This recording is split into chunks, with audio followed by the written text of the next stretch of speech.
Hello guys, welcome back to my channel. और आज हम बात करने वाले हैं जावास्क्रिप्ट वेरिएबल्स के स्कोप की। तो लास्ट वीडियो में हमने बात की थी वेरिएबल्स क्या होते हैं। लेट वेयर कॉन्स्ट में हमने डिफरेंस पढ़ लिया था। और आज हम बात करने वाले हैं स्कोप्स की। तो स्कोप क्या होता है? स्कोप होता है कि किसी पर्टिकुलर पॉइंट पे हम उस वेरिएबल को यूज़ कर सकते हैं या नहीं कर सकते हैं। तो इसको कुछ ऐसे समझ सकते हैं कि हाँ, जावास्क्रिप्ट के अंदर जो स्कोप है वो 3 तरह के होते हैं: global, local and functional. Global scope होता है कि जो variable throughout the program आप यूज़ कर सकते हैं। और लोकल स्कोप इज़ लाइक कुछ एक पार्ट्स के अंदर, कुछ एक एनवायरनमेंट आप बोलो या पर्टिकुलर बाउंड्री जिसके अंदर हम उस वेरिएबल्स को यूज़ कर सकते हैं, वो हो गया उसका लोकल स्कोप।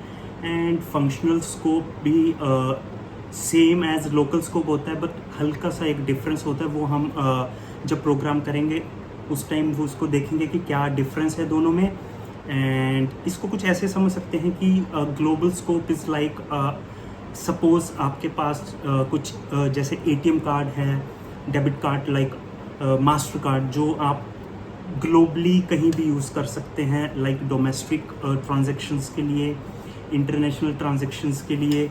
और लोकल स्कोप आप समझिए कि आपके पास डेबिट कार्ड है, लाइक रुपे कार्ड है, जिसको आप सिर्फ और सिर्फ डोमेस्टिक ट्रांजैक्शंस के लिए ही यूज़ कर सकते हैं। एंड देन आते हैं फंक्शनल स्कोप। तो फंक्शनल स्कोप कुछ ऐसे समझ लीजिए कि हाँ, जब आप मॉल में जाते हैं तो लाइक फन सिटी हो गया, या वहाँ पे फूड कोर्ट हो गया, तो वहाँ पे जो लोकल, वहाँ पे जो कार्ड्स बनाते हैं, तो उसकी बाउंड्री बिल्कुल ही लिमिटेड होती है कि उसके अंदर अंदर ही आप उन वेरिएबल्स को, उस अपने कार्ड को यूज़ कर सकते हैं। तो that comes into the category of functional scope. तो अब इसको हम समझेंगे प्रोग्राम्स की मदद से। तो चलिए चलते हैं कंप्यूटर स्क्रीन के ऊपर। तो सबसे पहले हम बात करेंगे global variables which can be used anywhere inside program। तो ये वो वेरिएबल होते हैं जिन्हें हम कहीं भी यूज़ कर सकते हैं विद इन द प्रोग्राम। तो एग्जांपल लेते हैं हम। एक मैंने ए ले लिया वेरिएबल और उसको 10 वैल्यू असाइन कर दी। देन मैं क्या करता हूँ, एक फंक्शन बना लेता हूँ सम का, जो क्या करेगा, ए में कुछ हम जोड़ के देख लेंगे। सपोज मैंने यहाँ पे 20 प्लस कर दिया, देन ए में जो है वो 30 वैल्यू आ जाएगी। उसके लिए हमें यहाँ पे फंक्शन कॉल करना पड़ेगा। अब जैसे ही फंक्शन कॉल होगा, ये क्या होगा, यहाँ पे जावास्क्रिप्ट इसको 10 में 20 प्लस करके 30 यहाँ पे स्टोर कर देगा वेरिएबल में, और हमें जो कंसोल में आउटपुट देखने को मिलेगा वो 30 मिलेगा। तो अभी चेक कर लेते हैं। तो यहाँ पे 30 प्रिंट हो गया है। तो बेसिकली हुआ क्या है, यहाँ पे ये वेरिएबल जो है ए, ये हमने सबसे ऊपर डिक्लेयर किया फंक्शन के भी बाहर। तो ये हो गया है ग्लोबल वेरिएबल। अब हम इस वेरिएबल को फंक्शन के अंदर भी यूज कर सकते हैं। एंड उसको हम जैसे यहाँ पे फंक्शन के अंदर यूज किया और उसके बाद हमने यहाँ कंसोल करवा के देखा, तो यहाँ पे आउटपुट हमें मिल गई 30। तो इट मीन्स जो ग्लोबल वेरिएबल होते हैं वो कहीं पर भी उनको हम एक्सेस कर सकते हैं। ठीक है, अब हम बात करते हैं लोकल वेरिएबल्स की। लोकल वेरिएबल्स, लोकल वेरिएबल्स वो होते हैं जो एक पर्टिकुलर बाउंड्री में ही हम उसको यूज़ कर सकते हैं। सपोज मैं एक यहाँ पे ब्लॉक बनाता हूँ ऐसे, और यहाँ पे लिखता हूँ मैं let A equal to 10। Okay, तो अब मैं यहाँ पे, चलो इस वेरिएबल को एक बार चेंज करके देख लेते हैं। यहाँ पे इसका नाम मैंने बी कर दिया। अब यहाँ पे console dot log I am B and my value is, यहाँ मैंने कंकेटिनेशन कर दिया स्ट्रिंग के साथ। तो देखते हैं अब आप क्या आता है यहाँ पे।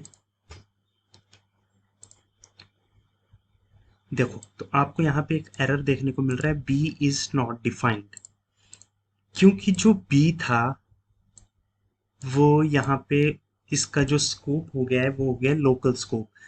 तो ये सिर्फ और सिर्फ इसके अंदर ही एक्सेस हो पाएगा। इसके बाहर अगर एक्सेस करने की कोशिश करेंगे देन आपको एक एरर देखने को मिलेगा। अभी देख लेते हैं अभी क्या प्रिंट हो रहा है बी की वैल्यू। तो देखो अभी 10 आ गया बी की वैल्यू में, और ये 10 इसने कंसोल में हमें दिखा दिया है।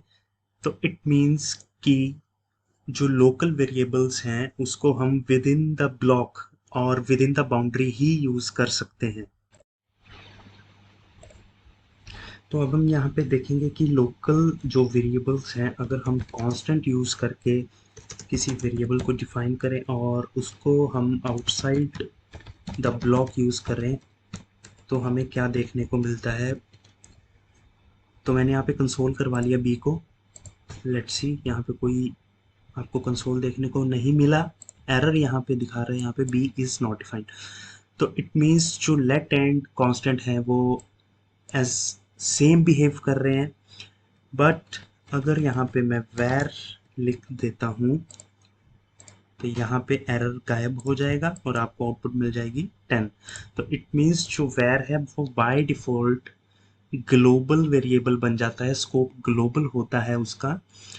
तो इसीलिए वो एक्सेस हो जाता है आउटसाइड द ब्लॉक। अब बात करेंगे हम फंक्शनल स्कोप्स की। तो फंक्शनल स्कोप के लिए मैं पहले एक फंक्शन बना देता हूँ टेस्ट, और यहाँ पे ले लेते हैं हम। सबसे पहले स्टार्ट करते हैं where a इक्वल टू 10। यहाँ पे मैं करता हूँ इस फंक्शन को करवा लेते हैं कॉल, इसको हटा देते हैं यहाँ से। अब टेस्ट कॉल होगा where a 10। अब चेक कर लेते हैं कि हम आउटसाइड द फंक्शन क्या वेरिएबल को एक्सेस कर पाएंगे या नहीं कर पाएंगे। तो देखो हमें यहाँ पे देखने को मिल रहा है ए इज नॉट डिफाइंड। तो इट मीन्स जो फंक्शन के अंदर अगर हम वैर कीवर्ड से कोई वेरिएबल बनाते हैं तो हम उसको आउटसाइड द फंक्शन यूज नहीं कर सकते हैं, वो with in the function he use होगा। उसका जो स्कोप है लोकल टू द फंक्शन रहेगा। तो अगर हम यहाँ पे लेट यूज करके देखें, यहाँ पे कंसोल डॉट लो बी, तो अब यहाँ पे मिलेगा बी इज नॉट डिफाइंड। वैसे ही हम कांस्टेंट के साथ कर सकते हैं सी,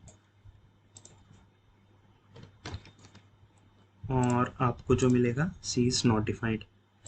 अगर यहाँ पे मैं कांस्टेंट लेट वेर ना यूज करके सी इक्वल टू 10 लिखूं, तब चेक करते हैं क्या एरर आता है या नहीं आता। तो यहाँ पे आप देखेंगे सी हमें 10 बाहर भी इसकी हमें एक्सेसिबिलिटी मिल गई। तो बाय डिफॉल्ट अगर हम कोई भी कीवर्ड नहीं यूज करते हैं वैर लेट कॉन्स्ट, तो जावास्क्रिप्ट उसको एज ए ग्लोबल वेरिएबल मान लेता है and which can be accessible outside the function and it would be treated as a global variable। तो यहाँ पे जल्दी से एक बार रिकैप कर लेते हैं global variables, global scope, local scope और फंक्शनल स्कोप को। तो मैंने यहाँ पे क्या किया है, var A let B const, 3 variable ले लिए हैं और उनको वैल्यू साइन कर दी है, और एक फंक्शन बनाया टेस्टिंग ग्लोबल स्कोप। तो यहाँ पे जब इसको कॉल करेंगे तो यहाँ पे प्रिंट हो जाएगा I am global variable A 10 B 20 C 30। तो इसको एक बार वेरीफाई कर लेते हैं हम, ए 10 बी 20 सी 30। तो यहाँ तक तो सब ठीक है। अभी मैं इसको कमेंट कर देता हूँ और इसको यहाँ से कमेंट आउट कर देता हूँ। तो यहाँ पे जो लोकल स्कोप है, मैंने यहाँ पे 3 वेरिएबल ले लिए, लोकल 1, लोकल 2, लोकल 3। अब देखते हैं कि यहाँ पे क्या क्या एक्सेस होता है आउटसाइड द स्कोप, क्या क्या नहीं होता। तो सबसे पहले बात आती है लोकल 1 वैर की। तो ये तो एक्सेसिबल है, ठीक है। अब चेक करते हैं यहाँ एरर क्या आ रहा है, local 2 is not defined. Local 2 में एरर इसलिए आ रहा है क्योंकि लेट का जो स्कोप है वो ब्लॉक स्कोप है, आउटसाइड द ब्लॉक यूज नहीं कर सकते हैं। Same with the constant. यहाँ पे मैं इसको कमेंट कर देता हूँ, यहाँ पे लोकल 3 इज नॉट डिफाइंड, ठीक है। तो इतना तो हमें समझ आ गया है कि जो वेरिएबल है var कीवर्ड के साथ वो हम आउटसाइड द स्कोप यूज़ कर सकते हैं। अब बात करते हैं फंक्शनल स्कोप की। तो यहाँ मैंने एक f1, f2, f3, f4 चार वेरिएबल्स लेके उनमें अलग अलग वैल्यू डाल दी है, एक var, let, const और एक विदाउट कीवर्ड। तो फंक्शनल स्कोप के अंदर सब कुछ जो होता है वो लोकल टू फंक्शन होता है, हम उसको आउटसाइड यूज़ नहीं कर सकते। तो यहाँ पे जो F4 है, अगर विदाउट कीवर्ड हम इसे डिफाइन करते हैं तो जावास्क्रिप्ट इसको as a global variable treat करता है। तो अभी तक जितना हमने पढ़ा है उसके हिसाब से सिर्फ और सिर्फ F4 ही है जो हम आउटसाइड द फंक्शन यूज़ कर सकते हैं। तो यहाँ पे एक बार वेरीफाई कर लेते हैं। F1 इज़ नॉट डिफाइंड क्योंकि वो फंक्शनल स्कोप में है, ठीक है। Same with F2, same with F3, और यहाँ पे हम चेक करेंगे क्या F4 एक्सेस होता है। जी हाँ, F4 की वैल्यू आपको मिल गई है। तो आई होप आपको अब लोकल, ग्लोबल और फंक्शनल स्कोप पे क्लियर डिफरेंस पता चल गया होगा। और अगेन हमें वैर यूज़ नहीं करना है, हमें कोशिश करनी है कांस्टेंट यूज़ करें ज़्यादा से ज़्यादा या फिर लेट यूज़ करें। So thanks for watching this video. तो मिलते हैं नेक्स्ट वीडियो में।